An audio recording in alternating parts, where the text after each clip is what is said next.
Alright, music fans, welcome back. It is Dave, the Real Music Observer, observing real music in real time for real people, just like you right there, and yours truly right here. So, yesterday I had kind of an interesting sort of back and forth on the brand new Facebook group page that you can go to, which is linked here on YouTube. There's a little Facebook icon if you want to join up on that page. We've got a bunch of admins over there who do a great job and a lot of discussion on a lot of different topics. And this brand new song by the Guess Who appeared yesterday. It's called Playing on the Radio. And yours truly, you know, I like to check out things, and I'm not going to just dismiss this because, you know, most of the original guys are gone. I think it's just the drummer in the group. And look, this is a battle of the brands these days. By the way, this song I think sounds like Cheap Trick, Badfinger, and the Beatles a little bit, believe it or not. I know to say something sounds like the Beatles is a little pretentious, but I think it's a pretty decent song. In fact, melodic, listenable. You know, this is one of those, you know, crank your windows down cruising tunes for the summer. And so I got into a little back and forth with some folks over on Facebook, smart people. It was a good, healthy conversation. But at the end of the day, when people say, well, gee, I'm not going to go see so-and-so because it's not the original band. Okay, now, on the Styx thing, just to clarify, if Dennis weren't around, if he had left planet Earth or was really a bad dude and Styx says you're out of the band, and they replaced Dennis with somebody who sounded like Dennis, then I would just probably say, okay, fine. But that's a whole different circumstance. A lot of people like to say, well, you're inconsistent. Okay, and on the Little River Band, okay, the guys who are, I guess most of them are still alive, they're over in Australia, you know, they lost the rights to the band, the name of the band, and quite honestly, you know, I've heard these guys perform, and at their advanced age, I just don't think they sound anything like they used to sound. And do they actually want to tour the country, whatever country, their country, or, I mean, they could mount a tour, by the way, and just call themselves who they are and just sing these songs, because you can find video footage of them doing it.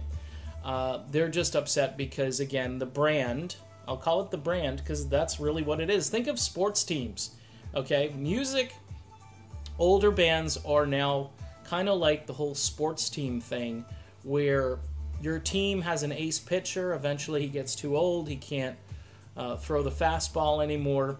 They need to recruit and find players to replace the older players. Now, fans could say, well, you know, I liked the 75 Red Sox, you know, and they were the best in 75. Now, music, again, is slightly different, but think of it this way. If a band has a sound and they continue on with that sound, and by the way, again, this is very fluid, because Chicago, for instance, had a completely different sound in 1989 than they had in 1971. It doesn't even resemble what they used to sound like. And people were still, they had new fans, they had new followers, they had new people who were interested in it.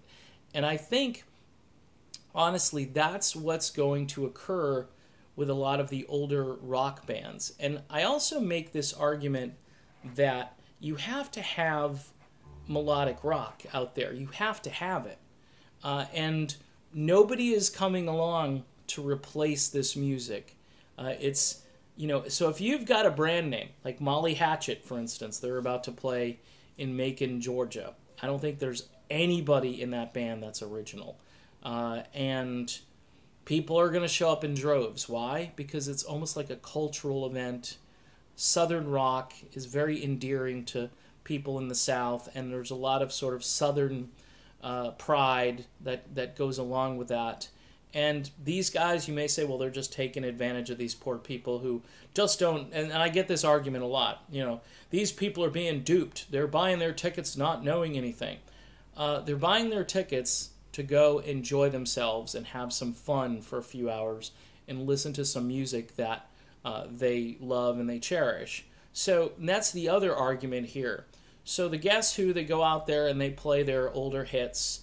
The other guys, yeah, they're still alive. But you know what? If they had wanted to continue with that band years ago, they would have continued. I mean, I remember Bachman Turner Overdrive. They're another group that went through all this turmoil. And Bachman and Turner got together a few years ago, which was cool. And they went on tour without the overdrive part. They couldn't say overdrive. They still did really well. And there are instances like that where, okay, so you can't be who you once were via the brand name, but you can still go out there and create and play for the fans. Now, on this Guess Who track, I just think it's such a strong song that it doesn't bother me. None of it bothers. It's like the Little River Band. They perform live, and they sound really good, and they own the rights. Now, the drummer is the guy who holds the keys to the Guess Who, and he's decided that, hey, we're going to create some new music. A lot of people are going to give it the thumbs down. And I understand that sort of pride element or loyalty to the old things. I mean, I wish, Journey sounded like they did in 1982. They don't. Okay? They sound good, though. And people are showing up in droves to see the Escape lineup minus Steve Perry. You've got Arnel Pineda singing. Foreigner, another example. You've got one guy in the group, and sometimes he gets sick and he can't perform, and sometimes he's not even there. People are still showing up, and they've even talked about a future possibly without Mick Jones in the group. I mean, he's 75 years old? Yeah, it's eventually going to happen. Kiss has talked about hiring people to basically fill in for Paul and Gene, and that's unthinkable to some people. It's just crazy talk. So, although I understand that, and you can say, yeah, the original was always the best, it's going to be like a baseball team eventually. You're going to get new players. You're going to know for sure if this is your actual team, because hopefully they're going to try to replicate the sound. And in some cases, they may revamp the entire sound. Quiet Riot is a band that has continued on with a completely new group of people, and they sound completely different. And I did a video saying they sound great. They just don't sound like Quiet Riot, which I think is interesting. But there are people who will go see them because of the name. And I know that really irks a lot of people. I guess for me, it just boils down to the music. Is the music any good? Does it sound good? Is it keeping rock and roll alive? And that's why I think this Guess Who thing is kind of cool, because even if you just hate the premise, go listen to the song and think to yourself, okay, is this a bad song? Does it sound like the Guess Who? Does it even have to sound like the Guess Who? Is it something I'm listening to because their name is the Guess Who? Because if they were some upstart Canadian band from Alberta, okay, nobody would give it the time of day except a few local people, and they would push really hard. And Frontiers, that great record label from Italy, they release a ton of music. Here in the States, people don't even know about it a lot of times. They just don't even know. I post as much of it as I can. I'm totally into new bands, and people are just hung up on other things, and I understand that.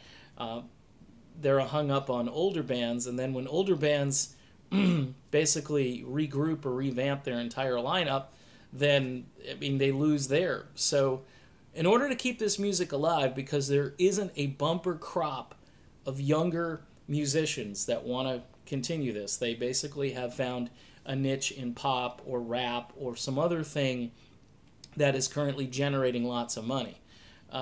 We need to kind of look at these songs when they come out objectively and not just knee-jerk and say, oh, well, there's no original guys. I just don't like it. I don't care for it, even though it sounds like Cheap Trick, the Beatles, and Badfinger. It's, let's just not even I just think that's kind of that's just closing yourself off for something good in your life. You know, crank the windows down, crank the tune up, and just be happy about it. Obsessing over who's in the group or who's not in the group. And again, this, of course, people are going to go after me because of the Styx thing. I've already explained that in this video, and at a certain point, I may just go and say, you know what, even Styx without Dennis DeYoung is better than 99% of the music being created out there. So keep that in mind. All right, done. Be back soon with more. See you then.